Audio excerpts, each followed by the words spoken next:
incredibly, I don't know, odd free agency. 2 days for us. I'm not shocked by the Fields thing. The rumors were there. We knew there was a chance the Jets would pick up Justin Fields. I think the fact that it's a 2 year deal, should first of all, it should calm everybody down on both sides. For the people who hate it, who says he's ass, he's horrible, he's trash, we're not going to compete in 2025. So it's a bridge quarterback, right? For those of you who love him and are saying he's going to be a star, nah, probably not. And guess what? The Jets don't think so either because they signed him to a 2 year deal. The way they structured this deal, we can get out of it in 1 year, but it would be kind of painful. The cap hit would be really painful in that case. We Next year is going to be kind of pricey. He's going to be 23 million, but we're probably going to draft a quarterback. So at least, and Tyrod will come off the books, and we'll have a rookie quarterback contract. But there's going to be a lot of money in the quarterback position in 2026 because if we were to draft a rookie quarterback high or at all in the top 15, you're talking about close to 10 million there on a rookie contract. You're talking about Fields is going to hit the cap for like 23 million next year, no way out of that, or I think 22 million, something like that. So that's all done. There's nothing we could do about that, and A-Rod's still going to cost us 35 million. So you're looking at 35 plus 23, unless something happens today with A-Rod that we don't expect. But you're looking right now, as far as we understand it, you're looking at 35. You're looking at 23. So we're already at 58. And then the rookie quarterback. So it looks like we'll be putting $68 million into the quarterback position next year. And if all things go as I would expect it to go, we will have a rookie quarterback in house, Justin Fields as the maybe while he sits on the bench, the rookie, or maybe the rookie wins the job and Fields is just a backup. We don't know. One of the painful things about the Fields deal that we have to accept is yes, it's only $8 million this year. But because of that, there's a third void type year where there's like an $8 to $9 million cap hit. There's a chance we restructure based on how he plays and how next year goes. So there is the restructure option, so you never could predict the future and know exactly how it's going to pan out. But based on the way the deal is written right now, you're looking at a 2027 $9 million hit, but Rodgers will be completely off the board. We'll be free and clear of that. So, most of our dead cap will be gone. A lot of our cap space is going to go to, hey, what's up, Yeti? A lot of our cap space, and what's up, Todd? A lot of our cap space will end up going to, by that time, assuming we make the extensions, Garrett and Sauce. And right now we have a bunch of money in 25. There's different ways we can burn it. We can just decide if we're not signing anyone else that we're just going to burn the whole thing and rip the Band-Aid off on Aaron Rodgers and just get rid of him and not have to pay that 35 million next year. One of the ways to burn that money is to bring in a bunch of 1 year contract guys. Just bridge guys that won't hurt the future. Another way to burn that money is to just give it in bonus to Sauce and Garrett if you do the extensions, and make their cap hit later on in the future as light as possible by putting as much money into their bonus as possible to get it paid. So instead of being a back end heavy contract that like New Orleans Saints wise destroys our future, try to burn as much of it here in the now to protect the future. Since we're a team that's maybe not fully rebuilding, but we're certainly retooling. We're certainly doing some form of tooling. I mean, we're not a contender. We're not going to compete. Regardless of what Aaron Glenn says, we're not competing because there's no way, especially after this free agency, the way it's going, we are not going to be competitive. I'm sorry, but Cisco at safety and whoever we draft, a rookie. Not a good plan for a safety room with a defensive coordinator who loves to blitz. It's just not going to happen. There are too many holes in this team. The fact that we didn't bring back Morgan Moses, you can only draft so many. I mean, we could fill some of these spots in the draft, but they're rookies, first of all. And you can only fill so many because we only have three prime picks. I mean, there's some guys we can get in the fourth round, but I mean, how many positions are you planning on? Are you going to hit with your first five picks in the draft? Do you really believe that? Like, has that ever even happened for a team? So we've got, I mean, like, it's going to take some time before this team is really, truly competitive. When you look at what Buffalo's doing and you look at that roster, they are so much better than we are. They're worlds ahead of us. I think we're just fighting to keep up with New England and what they're doing because they already got their quarterback. So it's going to be a struggle to keep up with England, yet alone Buffalo. I mean, we're competing against Miami and New England right now. We're not even in the league of Buffalo. So saving money for the future is probably smart. I mean, a lot of fans don't like it. I want them now. I want stars now. Right? And they don't think about the future. The salary cap's not real. That's bullshit. It's very real. And just because you're not intelligent or smart enough or, just not informed enough to understand why the salary cap is real doesn't mean you should go running around saying it's not real. It is very, very real. But if the way things stand, that next year's free agency is going to suck also. I mean, we're going to be in a bad shape next year in free agency because we're going to be eating, $68 million just for the quarterback room. And then we're going to have to be paying, by that time, we're paying Sauce and Garrett. I mean, they'll probably back end that to at least 27 and 28 to be the biggest hit. But then you're taking money there, but we'll be on a cheap quarterback contract by then, which is probably what I'm predicting that he's doing, Moogie.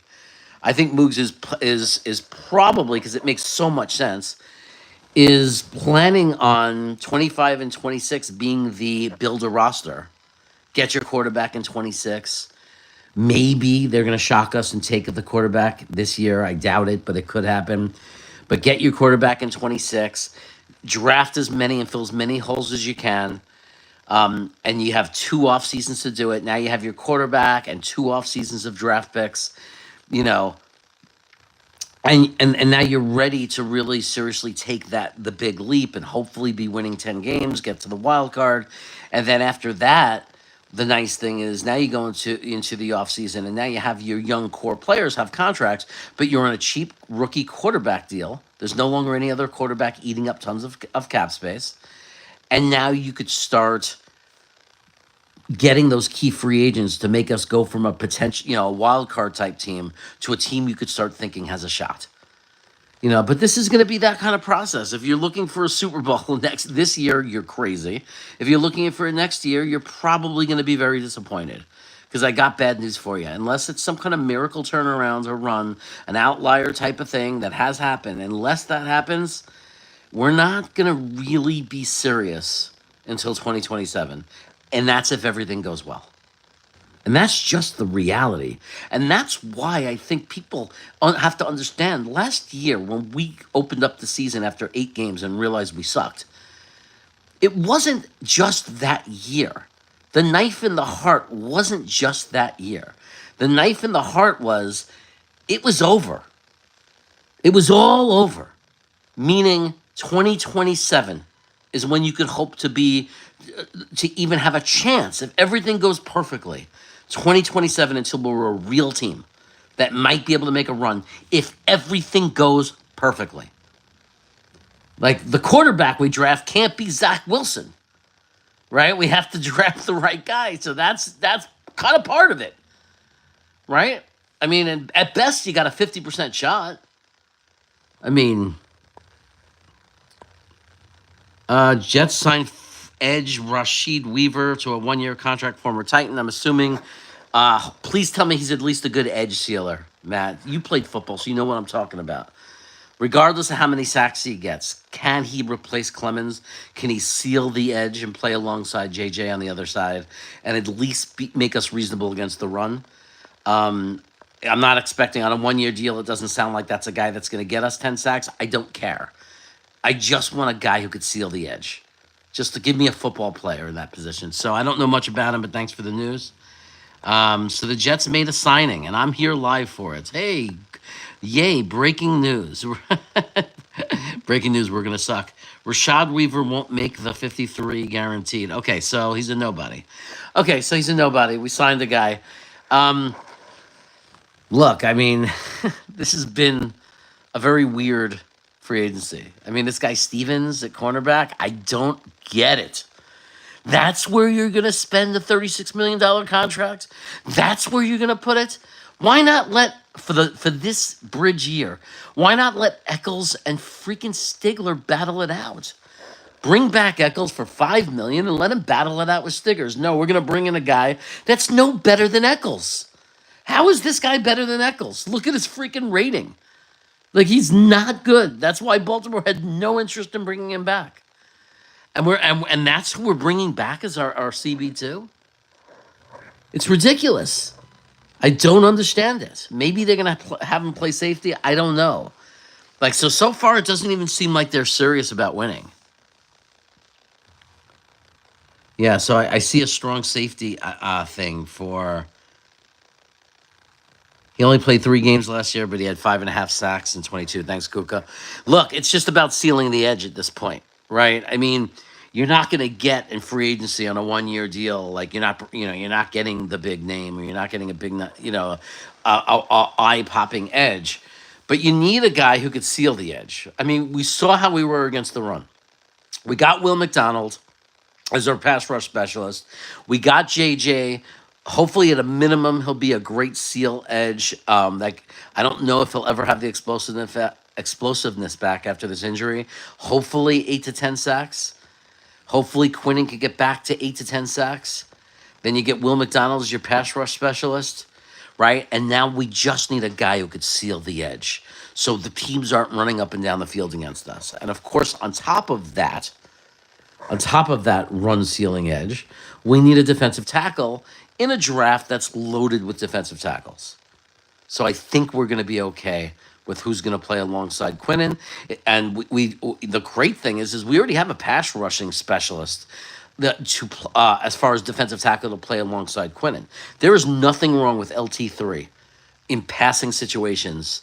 We all saw how well he did in passing situations alongside Quinnen Williams.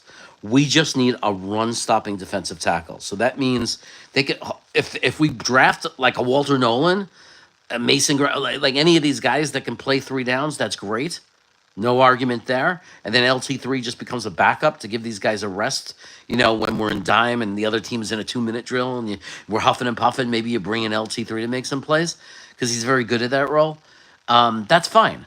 But if you end up with a big fatty at defensive tackle who's just really good at stopping the run but is not as much a pass rush threat, then as soon as you get into passing situations, that's when you rotate, like with your nickel or your dime package. That's when you rotate in LT3, right? And then you have a nice combination there.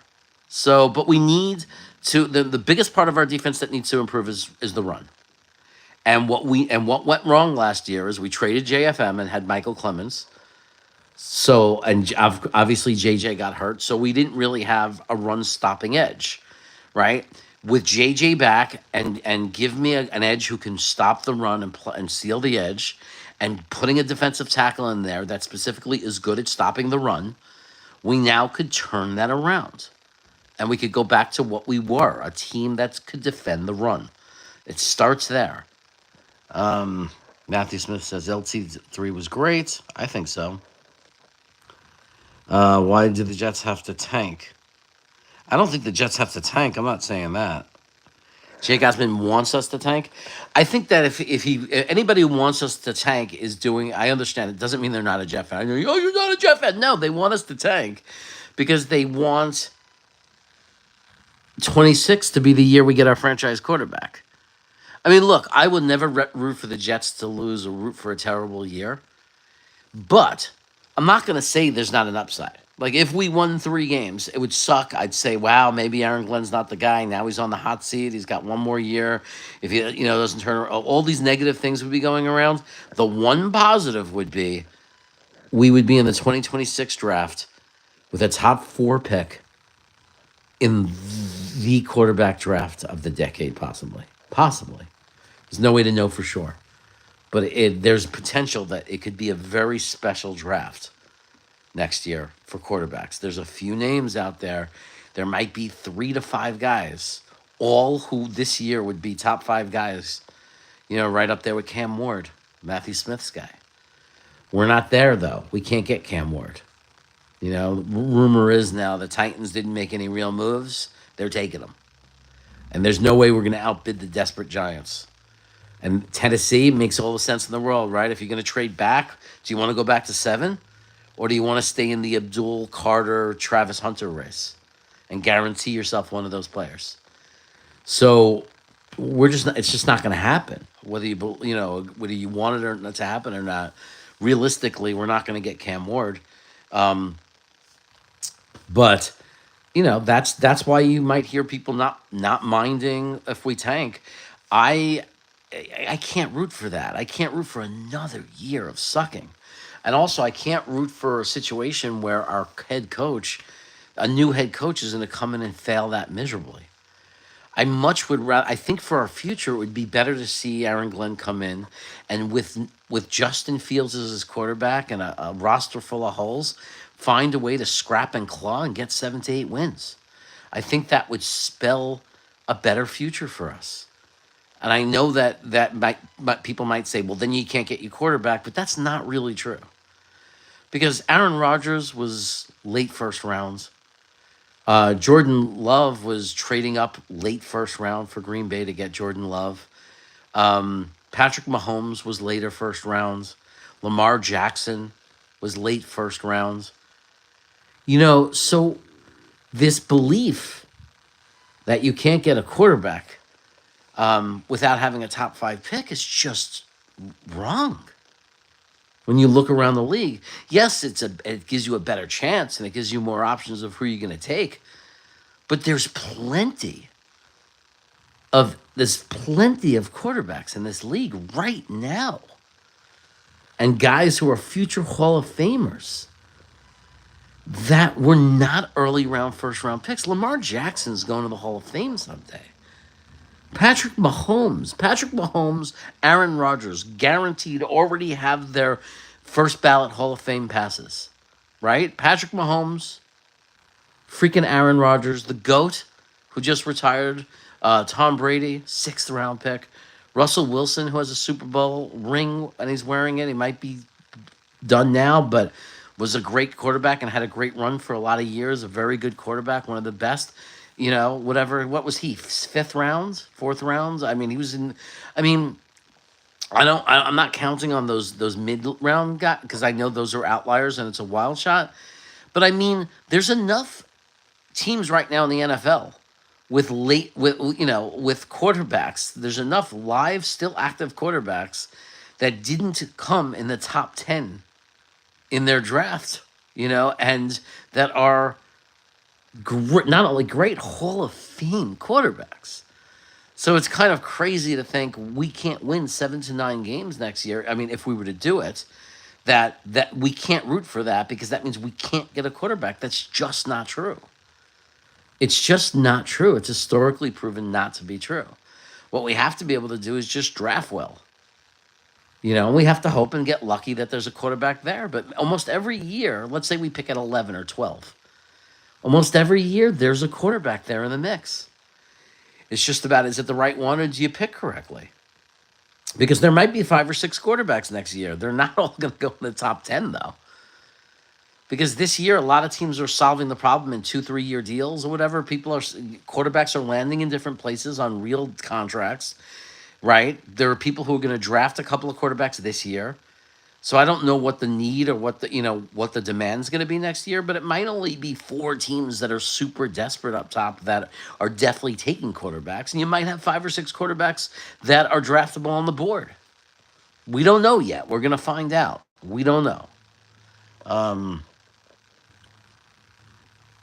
Yeah, we need wide receivers too, Brad. That's why I'm saying. That's why I'm saying that people. I was saying earlier, unless I don't know if you were here. I was saying earlier, this is not going to be a quick fix. We have way too many needs and way too many holes for this to be anyone to expect us to truly be competitive. Maybe if we hit on all the rookies, maybe by 26 we can. That would be the hope. That's why I'm hoping that Aaron Glenn finds a way to win 7 to 9 games. Because then maybe that means in 26, with yet another offseason of more draft picks, and more, a little bit more touching up of the roster and free agency, maybe that gets us to 9, 10 wins, and we get to at least taste the playoffs finally in 26. And then in 27, money comes off the board. All we're left with is the young core guys that we've extended, like Sauce and GW and whoever else. By that time, JJ, right? All we have is a young core, like contract commitments are only to these young core guys that we know are good, that are in their prime. And then we could we're free of quarterback money. We're on a rookie quarterback deal by that time. And suddenly we have the money to fill the other spots that we haven't successfully filled. I mean, that would be to me, that's the roadmap. I'm only surprised that we didn't do a little bit more effort to help Aaron Glenn get to 7 to 9 wins this year. Like, it feels like we're not doing that. Like, by not getting Justin Reed and just giving him 2 years guaranteed, 24 million. Like, we couldn't match that deal the Saints did or give him a little bit more. I guess he wanted to play in New Orleans. I don't know if we tried, but man, we just missed out on 5 good safeties. There were 5 real safeties that all signed for under 15 million, and we spent 12 million on Stevens, a under average, below average cornerback. It's very hard for me to understand that. Like, it almost feels like you could sit there and say that they're tanking, because that's what it feels like. When you bring in an underperforming safety from Jacksonville that came from a terrible defense, it's like, what are we doing? What are we doing? You're going to pay him 10 million, but you couldn't pay a safety 14? One of those safeties you couldn't give 14 million for 2 of the years or something? You'd rather have a $10 million 1-year solution? I mean, are we going to go high in the draft on safety? I hope so. Otherwise, what's the plan? If we don't draft a safety high on the draft, are we going to fill it next year? Like, when are we going to bring in a real safety onto this football team? Like, especially when you're using a defensive coordinator that likes to blitz. So you're going to blitz without a good safety? Without a free safety back there? Like, that's going to be agonizing, man. You're going to see 40, 50-yard touchdown passes against us constantly. Every time we blitz a quarterback that they pick up that blitz well, we're doomed if we don't have a good free safety. Like, it's going to kill us. So I don't know what's going on. I really don't know what they're seeing in these guys. I mean, I'm going to trust and I'm going to hope that maybe we don't see it and they do. Maybe they're looking at the profile of the tools of the athletes. Maybe they're looking at what these guys are capable of and believing they could convert these guys into good, productive players. But it's a lot of dice rolling we're doing, don't you think? I mean, I thought we'd at least solidify something in this draft. What have we solidified on this team so far? I mean, I'm sorry, in this free agency.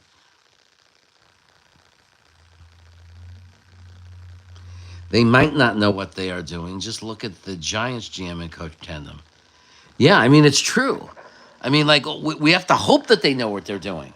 Because a lot of, the Giants, you're right. I mean, it's a really good call because the Giants really believed, their fan base, everybody believed that they had this competent coach and this competent GM. And I mean, they're still not willing to, this coach is this for the Giants, this guy Dable, my God.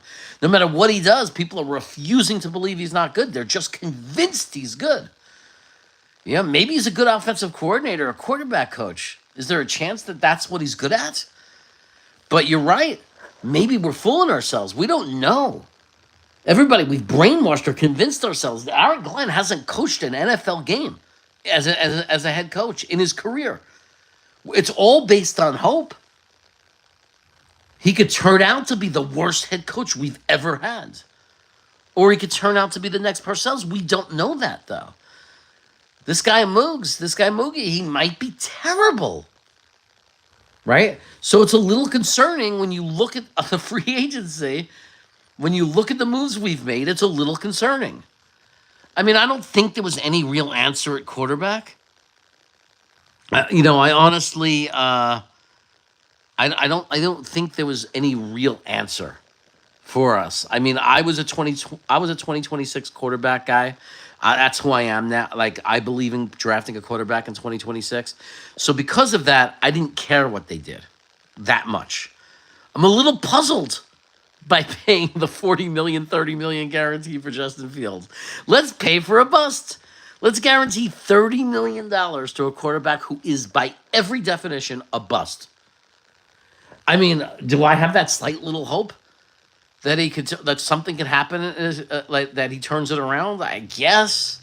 Why would I mean? It's happened before. It's not impossible. But has he provided us any evidence in his career that he's fixed any of the concerns that anybody that was watching had of him in college? What was the concern about Justin Fields? Why did he drop in the draft?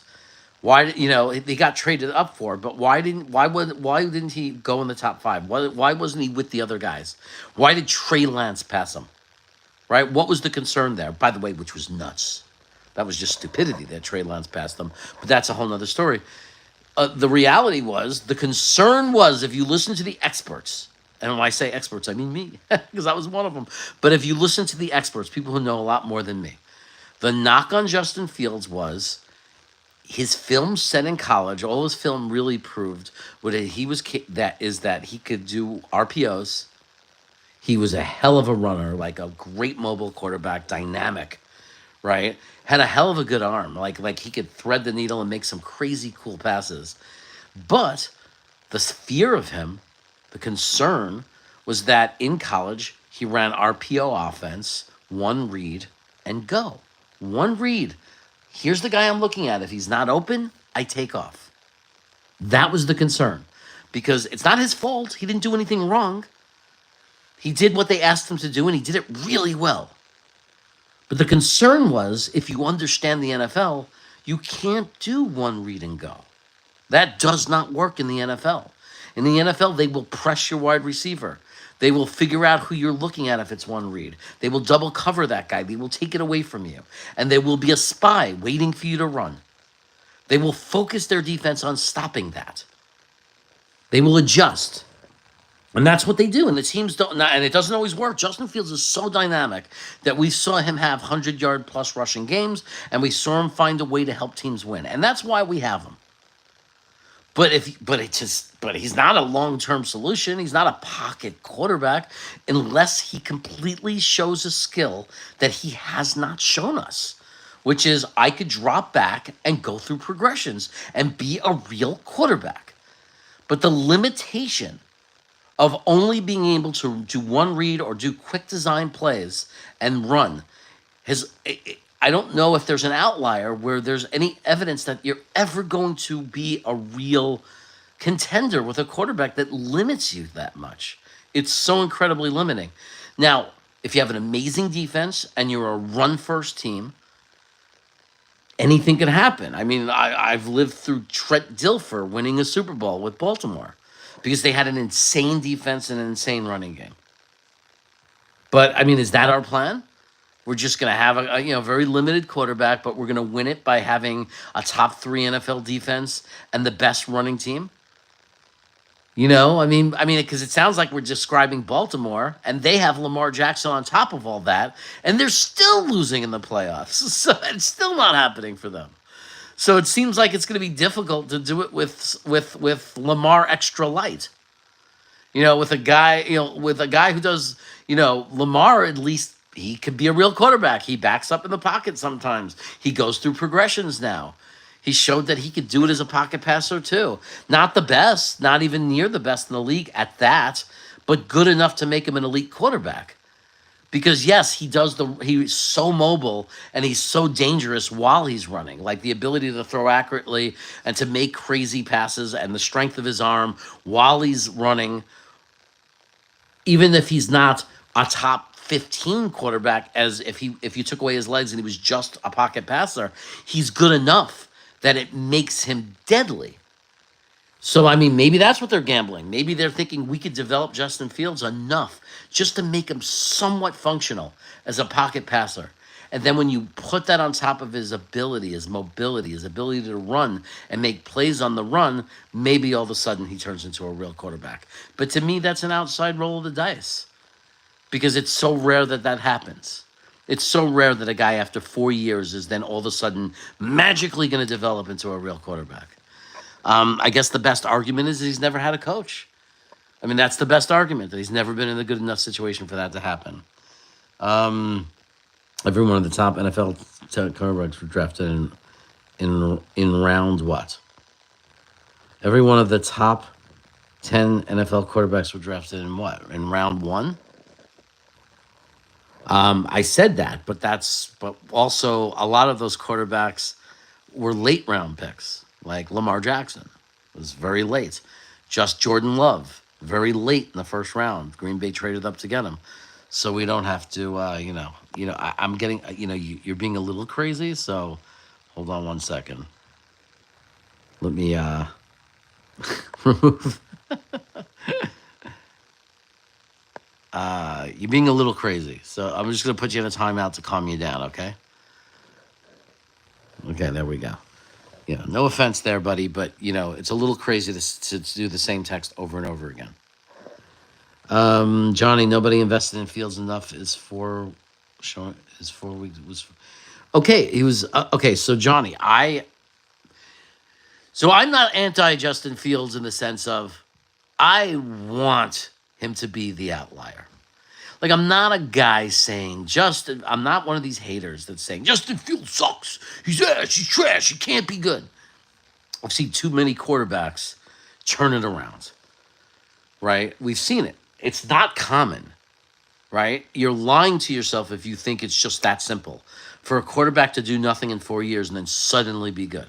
But we just saw Sam Darnold finally get good coaching and a good team around him, and he was a top 10 quarterback. Now he couldn't win the big game, but that's okay. I'll take Sam Darnold's year at quarterback, right? Geno Smith. Here's a guy who took 8 years in the league, and then all of a sudden is a real quarterback for Seattle for 4 years, and now all of a sudden, now he's just got a big contract for the Raiders, and they believe in him. So it does happen. So that is the hope. The hope is that this guy from Detroit is going to know how. Detroit, even though they got Goff, understand they drafted Hearns and Hooker. I don't know, he's a bust or not or whatever. He might never play. We might never know what he could have done. It doesn't matter. What they liked about him, they liked something about him. Why did they take this 26-year-old? Right? Why did they draft him as to be their backup quarterback? Well, whether he's a bust or not, what they liked was his mobility. Was this belief that if we can develop this kid and make him a pocket passer with that kind of mobility, that's what this team wants. So they definitely didn't just sign Fields saying, we know he's a bust, we don't care, we're just going to run the ball. They definitely have hopes. They definitely have hopes that they might be saying, no quarterback has tried the correct scheme with Justin Fields. No offensive coordinator. No offensive coordinator has come along and tried to put him in the system that the Detroit Lions have run. And this offensive coordinator is definitely going to have some version of the Detroit system, right? Which is going to it's going to be a different version of the West Coast offense, probably. I don't, but I think it's going to be a very different version. Like, I think it might have some complicated pass route designs, but I think that we're gonna be a run first team.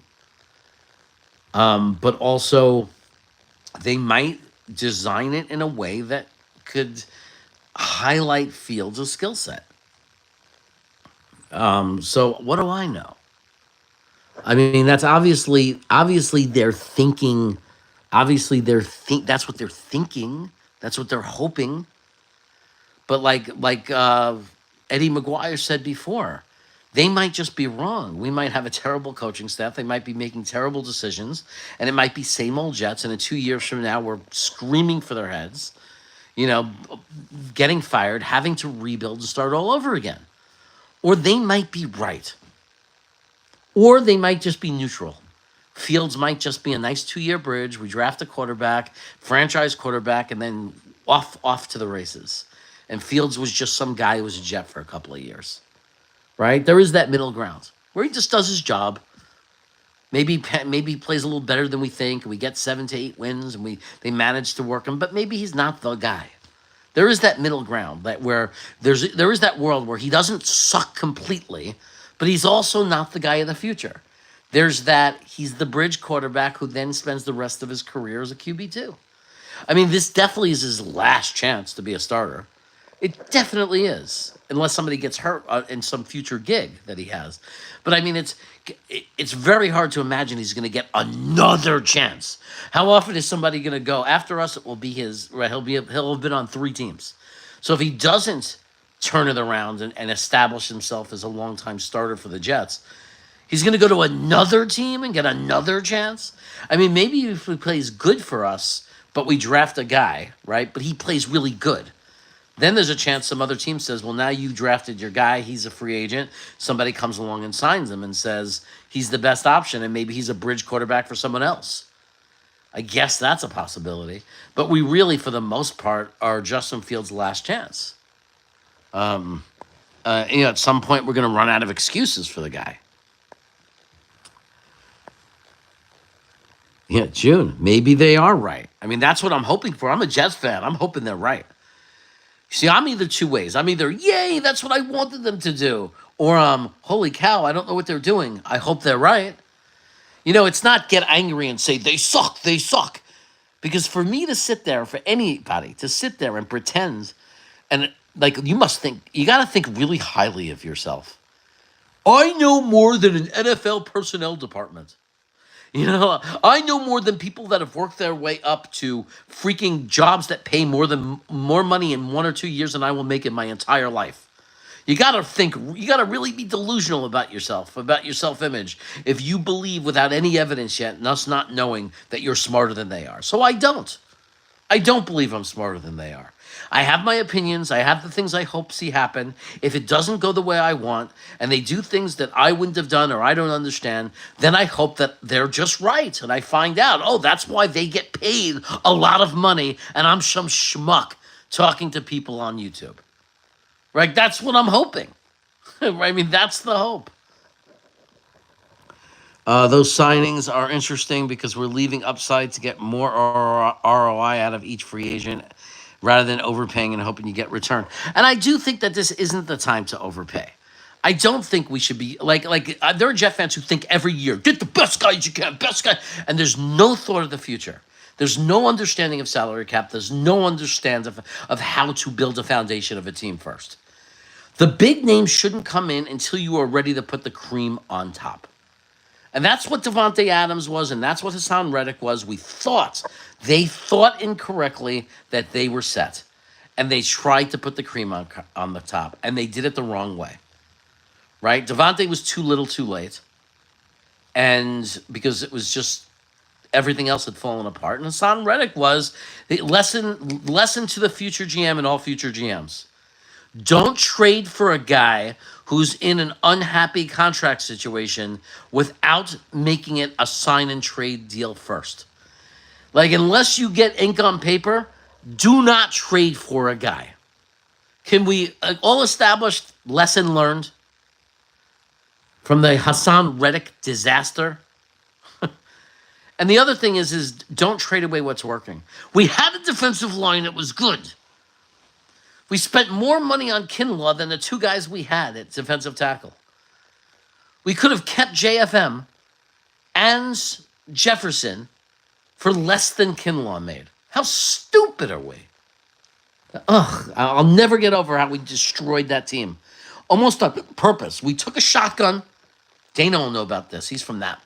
Well, before he moved to Oregon. Well, he's probably part of it. He probably lives in part of, I don't think he lives in Portland, so he probably lives in a part of Oregon where he can understand this thought. It's like taking your shotgun, right? Pointing it at your foot, aiming really carefully, and pulling the trigger. That's what we did to our defensive line last year. It's one thing to shoot yourself in the foot. It's one thing to carefully aim and fire. Only the Jets, baby. Only the Jets. GW will wake up Fields. That's a nice, optimistic, hopeful thinking. We don't have to be Detroit. We don't have to be Detroit. We definitely don't have to be Detroit. But these coaches have a certain way of doing things. We have a different defensive coordinator than Detroit had because Wilkes is not Glenn. While they share a same philosophy, we know the system we're getting in Wilkes. He brings in his system wherever he goes. It's a lot more flexible than Saleh's system. It's going to be obviously. I don't know if it's exactly going to be like Detroit's was because they're two different men, but they have the same philosophy. Otherwise, he wouldn't have hired them. Offensively, you're bringing in our offensive coordinator is from Detroit, was the passing, the passing game guy, right? Who drew up the passing scheme and the routes and all that stuff. So you have to assume that we're going to bring in a similar type of offense than Detroit had. I think we're gonna go. We're obviously going for the more mobile quarterback. They didn't ever implement that with Goff. Goff is not exactly the most mobile quarterback, but he was good enough to run their system well enough. But they were drafting and backing him up with guys that were mobile. That was the whole Herndon and Hooker thing, right? Well, that's why they drafted him, whether that was a good move or a bad move. So nobody's saying we have to be Detroit, but there's certainly going to be things that look like Detroit. I like that we haven't gone out and signed all former Detroit Lions. I love that. Like, I'm so glad that that's over with. Being the New York 49er Packer Niners was annoying as freaking hell. How many bust defensive tackles did we sign? How much money did we waste and time we waste on the defensive tackle position signing former 49ers who didn't pan out? I mean, how annoying was that? I mean, the whole Kinlaw thing. I mean, the guy just couldn't get off the 49ers. He's even obviously he's back with them. So I agree as far as we don't have to build the Detroit Lions. We don't have to take their old roster. I wouldn't mind one of their veterans being in the clubhouse just to teach the system. But so I'm not saying we have to be the Detroit Lions, but there's going to be similarities. This offensive coordinator is not going to suddenly magically have a completely different philosophy and theory and run a completely different system. But Detroit wanted to be a run first team, right? They didn't. They had a good running back, and then they used the top 12 pick or whatever it was, a prime pick on another running back. So they want to be a run first team. There's no question. And you could tell every time they got the opportunity to put a game away running the ball, that's what they did. They went to the power guy, Montgomery or whatever, and they pounded the ball. And then while the game was still close, they would go for their home run hitter in Gibbs. So they tried to be a run first team. That's what they wanted to be. That's what they're designed to be. And it's very clear already that, it's very obvious that's what we're going to try to be. But if you can't effectively run the ball, that means you're going to have to pass more often. Now, not doing everything to get Morgan Moses back. Morgan Moses was not a good run blocking right tackle last year. I said it. He was not good. He was okay. He wasn't horrible. He didn't get beat for tackles for losses, but he was not good. He did not make space. He did not do that. He was not a guy where you say, oh my God, that right tackle blows holes open for us. So it's very possible that the reason they didn't move heaven and earth is because they're planning on getting a right tackle that specifically is really, really good at run blocking. I don't know what that plan is yet. It could be in the draft. There's a few that I like, and the guys I like in the draft are good run blocking.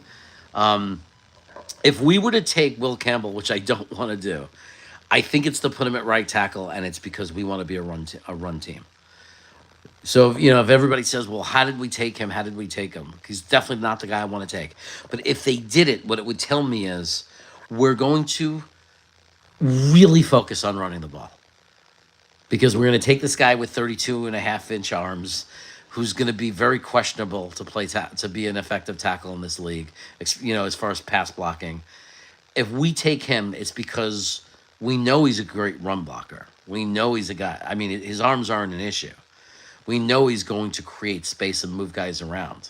So if you're willing to take the hit on not having the best pass blocking right tackle, but a mauler for the running game, that would explain the why if we took Will Campbell. So if you scream at the TV and say, why? And I'm throwing a chair through the window. The reason we're doing it is because we're planning on being a running team. We're saying with AVT, Titman, and Will Campbell on that side, we are going to be a mauling team.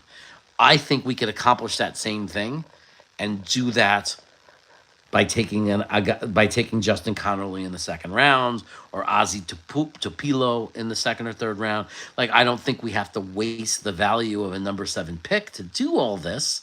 I think Mabu is exciting new guy rising in everybody's mind because he's so fast. So he's not only very strong and would be a decent, or looks like he'll be a decent enough run blocking and right tackle, but that he could get to the speed rushers because he's got speed and agility and athleticism. Again, I went on a rant. I got myself into the whole conversation of the draft and tackle, but I think the value is in the second and third rounds. I don't think the difference between the guys we can get in the second and third rounds, like the guys that could be on the board, I don't think the difference in talent is wide enough to justify taking the offensive lineman with the 7 pick. That being said, if they took Mabu, I wouldn't be irate. I understand the limitations of this draft as well. I understand it's not a great top heavy draft, but I wouldn't be too happy about it. I think it's a bad value move. We can knock Stevens out Cisco signings all we want, but we can't ignore the fact that we targeted guys on day one. It's not like we were picked over. We wanted them, so trust that they fit. I think that's a good positive way to look at it, you know? I think that's a good positive way to look at it. Solomon Thomas is gone. He was signed. I forgot who, but like he made like $4 million or something. So he found a home. Cooper Kupp was released. Go get him. Matthew Smith, you really like names, don't you? He's often injured, which is the biggest problem. I don't think he's done as a receiver. I mean, it wasn't too long ago that he was one of the best wide receivers in the NFL. He's not. I don't think he's declined that much because he relies more on athleticism. Like a lot of people, like they lose their step, they lose that speed, and they're worthless. But Cooper Kupp did it with. He's a guy who knows how to read the zone and get open and find the routes and the crisp route running. He does it with his brain, with his head. If he could just stay healthy, the problem is he doesn't stay healthy, right? And then I've sat there and said the same thing about Keenan Allen, real cheap. Same problem though. Doesn't stay healthy. So I don't know. All those are just temporary fixes. Cooper Kupp, whether it's him or these are just bridge guys. Bridge guys. They're guys to just fill the roster, to give you something while you're trying to win some games as you try to build for the future. But they're not guys that are going to be there when you're in the future actually really winning, right? Like Cooper Kupp or Keenan Allen are not guys that are going to be there in 2027. So I don't care what they do. Get me some but give Justin Fields a chance. Give him someone in that room. And you draft someone in the draft, that's fine. But your WR2 shouldn't be a rookie unless there's a veteran there that he has to beat out or that can help the rookie.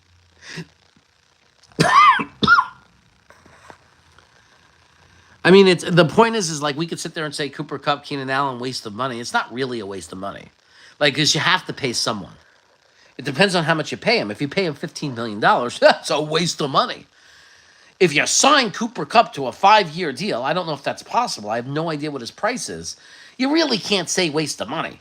I mean, you have to put somebody in the room. You're really going to say, let's go into the draft and draft our wide receiver too? What if, I mean, that means we have to draft McMillan, right? Or are you going to rely on a second-round guy? Are you going to, is it going to be Higgins? I love Higgins from Iowa State. But you're going to say that he's ready to be your WR2? I think we're being a little crazy. It's to me, it's not the names or anything. It's just that there's no wide receivers out there. That's very realistic for us, except for a bridge guy. Like, I'm not bringing in Cooper Kupp for the name. I just want to have a veteran in the room. Like Keenan Allen. I just want a veteran. I'm not thinking they're going to do anything real. Bring in can Cooper Kupp come in and get 700 yards, 5 touchdowns? Just to have some protection for Garrett Wilson? If you give me a better alternative, I'm down. Sorry. But the guys we were looking at and we're talking about is we're talking about like we were talking about getting guys that had the guy from Detroit that we think we're going to bring in. He's not a WR2. The guy had 350 yards receiving last year. I mean, we got to bring in somebody who gives you some protection. And it's not a long-term investment. It's not a big contract. It's just a bridge. You got to field 53 guys on the roster, and you got to field 22 starters. That means that you have to have a second guy starting at wide receiver next to Garrett Wilson. I mean, you could go with Corley. Is that the answer? Are we keeping Lazard? I don't think so. He already requested a trade, so it's not going to be Lazard. But you got to have someone. So if you're going to say no Cooper Kupp, no Keenan Allen, then who? Neither of those guys don't symbolize not drafting someone. We're not talking about going out and signing a guy to a 5-year deal, which means we don't have to draft a wide receiver. We're drafting a wide receiver. I don't know when, but we're drafting one. Right? And in this draft, if you don't do it in the first 2 rounds, I don't know what you're thinking. Unless you want to bring in 155-pound Tez from Oregon, you might get him at 72. I mean, there's a couple of guys you might get. Jaden Noel, the other wide receiver from Iowa State, but that's not a great compliment for Garrett because that's not the tall, big guy in Higgins. But Higgins is not going to make it to 72, so now you have to use a second-round pick. Where are you going to get your tight end? First-round pick? Okay. Now where are you going to get your defensive tackle or safety? I guess that's 3rd and 4th round. We don't have enough picks in the 1st and 2nd round to get ourselves locked in day one. We know they're going to be really good starters. So who are you going to sign? You got to bring in someone. If you're planning on drafting Nick Nash from San Jose State, you better have a veteran receiver in there because Nick Nash is not going to be ready to be a WR2 his rookie year because he's played against freaking, I don't even know the schools he's played against. UC Davis, Sacramento State. That's who he plays against. You're going to tell that guy that you're going to expect him to be your WR2 in the NFL? I mean, he looks like he has a lot of promise and he could develop into a great guy, but he's not playing year one, at least not any real reps. So you got to bring in someone. I don't really care as long as it's not a long-term investment and as long as it's not too much money. I don't really care because I'm not expecting that we're not like trying to bring in guys who can put us over the top to win a Super Bowl anymore. You're just trying to get someone who gives you hope, that gives Fields enough of a target, that takes enough pressure off of Garrett Wilson, gives him enough protection that maybe we could sneak this season in and get our 7 to 9 wins and be somewhat reasonable. But most importantly, give me a culture in that locker room that's not loser culture. That's what I really want. Win 7 to 8 games because it shows me if you win 7 to 8 games with this roster, what it tells me is you may actually have a locker room that's starting to turn around. If they win 9 games or 10 games, that's going to be crazy. That means we got a Parcells-type coach. That means we got a game-changing coach. And that means all you could say, you know what we could say? Wow, can you imagine what he's going to do when he really retools this roster? When he's done over the next couple of years? What will this team be if he could win 9 games with the roster we're going to come into this season with? It would be amazing. The best part about it would just be we know we found our coach. That's what 9 wins means to me. Right, Dano? If we win 9 games with the roster we're going to start the season with, that means we found our coach. In my mind, oh my God, we found our coach. I don't know how it would happen, or running team defense, or Fields explodes and suddenly is a real quarterback. I don't know how it would happen, but if you told me, without knowing how it's going to happen, that we win 9 games, the one thing I will say, we found our coaching staff. I don't know who would disagree with that. You bring this roster to 9 wins, you found your coacher. You found your coaching staff. Then my worry would be losing our offensive coordinator. That would be my big worry. But I don't think we're going to lose him year 1. Like but that's a good problem to have. Worrying about losing your offensive coordinator is a very good problem to have. Um, yep, hope he is finally healthy again. Healthy who? Ashad Weaver. Yeah, Rashad Weaver. Yeah, I don't know, guys. It's just a guy. It's a jag, But it's funny. He might not be any better than Clemens, but yet we will all believe he is, right? Because sometimes the shit you don't know tastes better than the shit you know. I don't know. I just made that quote up. Like I reworded two different quotes into a brand new chaosm. I call it a chaosm. Sometimes the shit you know doesn't taste as bad as the shit you don't know. Dano, put that in quotes for me, okay? Let's make that part of the background for my shows. Like green Jets background with that quote. Dana will do it to me too. He'll do it. Cooper Kupp officially released. He's only had 300 plus snaps once and got 5.5 snaps. So hopefully better than Clemens. But hey, so am I. I'm more concerned with a guy who could seal the edge. I mean, yeah, I'll take sacks. I don't say no to sacks. I'll always be happy with getting a sack or two. 5 to 8, whatever the sacks are. That's great. But knowing we have McDonald's and Jermaine Johnson, just give me an edge seal. Give me an edge that seals the edge, like and is that's gonna help stabilize our run defense. In those early downs, give me a guy who could play the early downs for McDonald's. And hey, if they go into shotgun, if they decide to pass on the early downs, and move the offense fast and don't give you a chance to substitute in. If you give me a guy who's also capable of getting a sack, fine. Obviously that's a nice bonus.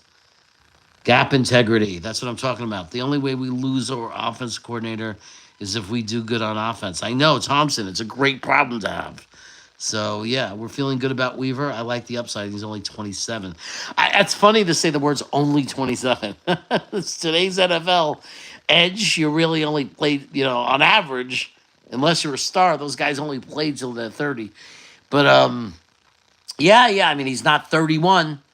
We're not bringing in some old decrepit man. He's 27. All right. His 27 and 28 season. I mean, look, he's just a guy. But maybe for the next 3 years even. Maybe he'll be just a guy that you need on a team. A guy who fills a role. He's not going to be the guy that gets all the sacks. He's not going to be the stud or the old pro guy. But he's going to be in your rotation of edges that does the job better than Clemens did. Gets a couple more sacks than Clemens got, stops the run and steals the edge better than Clemens, and doesn't get all the stupid penalties. Guys, I got to go. I got a doctor's appointment in literally 3 minutes online to get some prescriptions for myself. We haven't signed a guy older than 27. I like that. I like that. That my reaction to not signing old men is good. But if they sign one of these veteran receivers just for a year contract for 5 to 7 million or whatever it is, and they bring in one of those names that veteran wide receivers, I'm not going to be angry about that. If you're going to bring in an old man, bring in an old wise receiver to help whoever the young guy is going to be that we draft, just to get a veteran in the room. Have a good one, brother. I'll talk to you later. And everybody, thanks for your support.